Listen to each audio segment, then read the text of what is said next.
Coach, we're going to start with Barry Jackson, the Miami Herald. Barry, go ahead. Hi, Jonathan. I wondered on the 4th and 14 play late, obviously Keontra was a spy on FSU's quarterback on that play.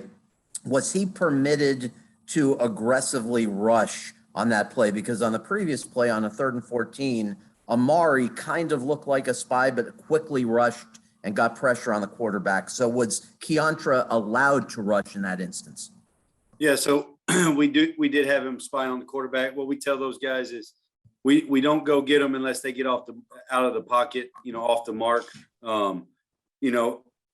At times if it opens up wide open and they would take it at that moment, he didn't feel like he was off the mark, so he didn't go and rush, because we don't want to bury ourselves. We don't want to rush, and then that quarterback gets out on the run, and we know what he can do with his feet. That's how they beat Syracuse. So he was a little bit patient there. Looking back, maybe could have made a play, maybe not. But he was doing what he was coached to do in that instance. Thanks, John. Coach, next we'll go to Manny Navarro from The Athletic. Manny, go ahead. Hey, Coach Patke. Hey. Wanted to ask you about the two freshmen that you guys just got, Johnson and I'm forgetting the other kid's name. But you guys obviously had a couple linebackers you brought in. Just their progress. I know behind the scenes they're working to get there so you can put them on the field. Just wonder where they're at in the development. Yeah, Tyler Johnson and Troutman. Yeah. Troutman, he's coming along. I think he's close to getting there. Obviously the more reps he can get at practice, obviously we throw him out there at practice when we can. So I think he's going to have a bright future. And then Tyler, he got here a little bit later than Troutman. Got here towards the end of the summer, so he was a little bit behind, just as far as getting reps and sitting in meetings. So a little bit further behind as far as mentally, but athletically, they're everything you want. Long, can run, physical. So those guys will have a bright future here, in my opinion. Just as a quick follow, I think we saw Chase Smith.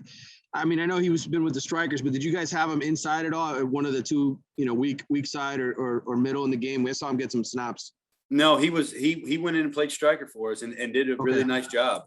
Been waiting to get him into the game, and it so happened to be this game, and went in there, made 2 tackles, I believe. I think he got around 10 snaps, and then, he's also, can be part of our 3rd down package. So the guy he's been locked in, he's focused.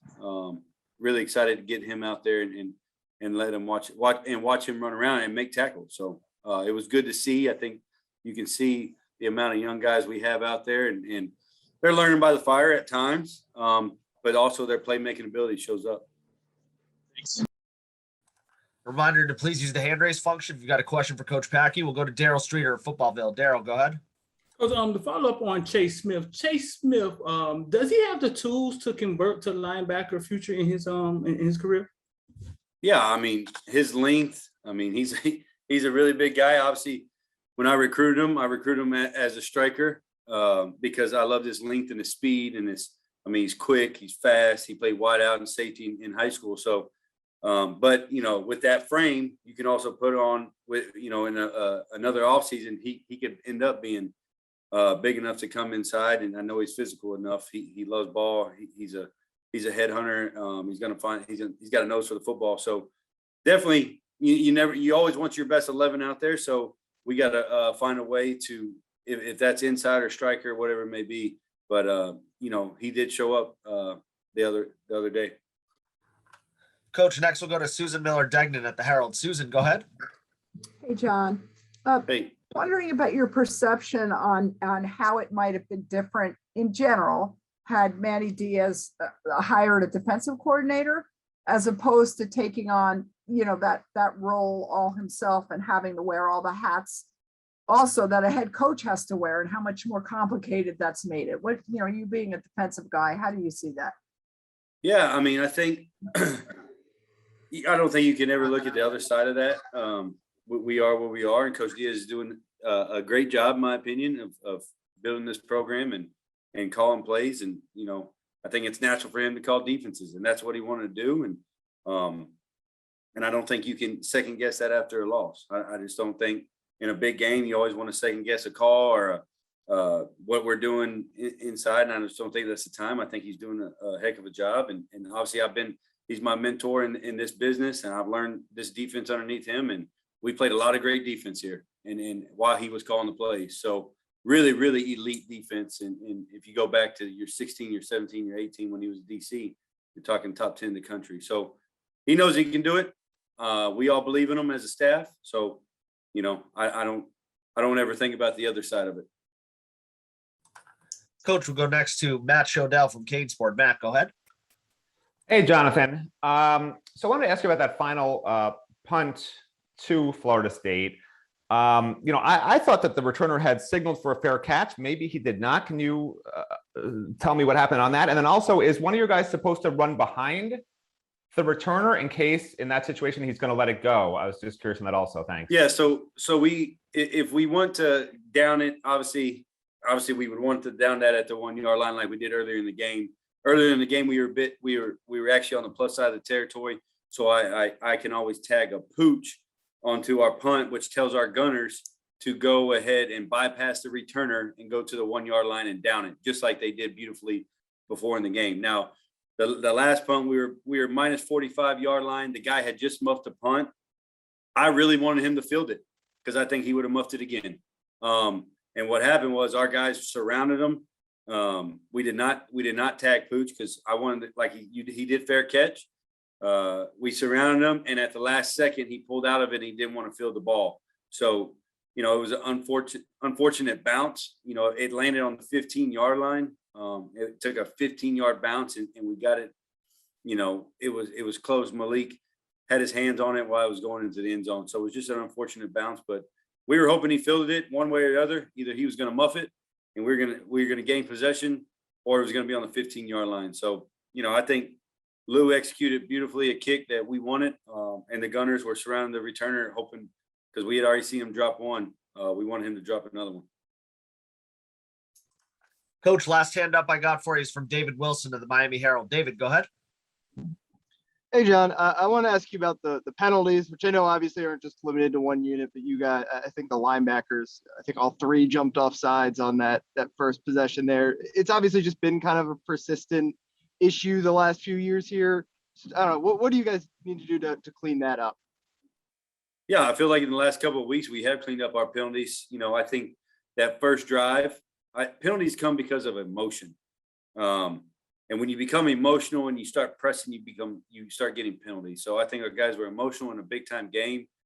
And then, you know, so Corey jumped off with a pressure. You know, they got us on a hard count, which we knew that they did hard count at times. So they got Corey. And then in the red zone, they got K4 on the same thing. He was on a pressure, so he ran into the center. And then they got K4 on a Keontre. They got him on a horse collar, which he had him by the shoulder pad, and the guy didn't come backwards. So I don't know what you call that. I didn't think that was a horse collar in my opinion, but it goes down in the books as a penalty. So we had to treat it as one, and we had to take care of that as a team, which we do every week. We don't allow penalties, and we can't have those. So, you know, jumping off sides in the first drive was unfortunate. You know, they got us. We got it calmed down after that. Obviously got on their snap mechanics, and they were going hard count on us quite often.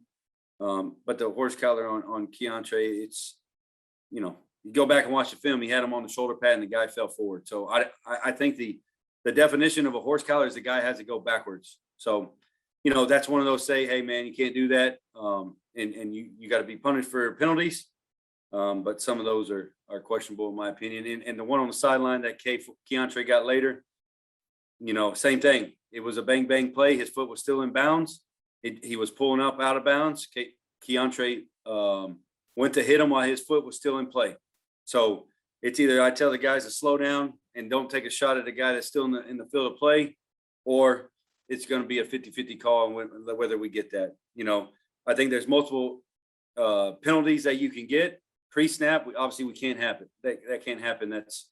That's playing with emotion. That's, you know, whatever you may call it. But, you know, during the play penalties, those are, you know, if they're just blatant, they're blatant. But I don't think the two on Keontre were blatant. But, you know, obviously he has the has a man up for those, and he did, and we constantly got to coach that. But you know, I think in the last few weeks we have gotten better with penalties. It's unfortunate that in a game like that we had to start off the first drive with so many penalties.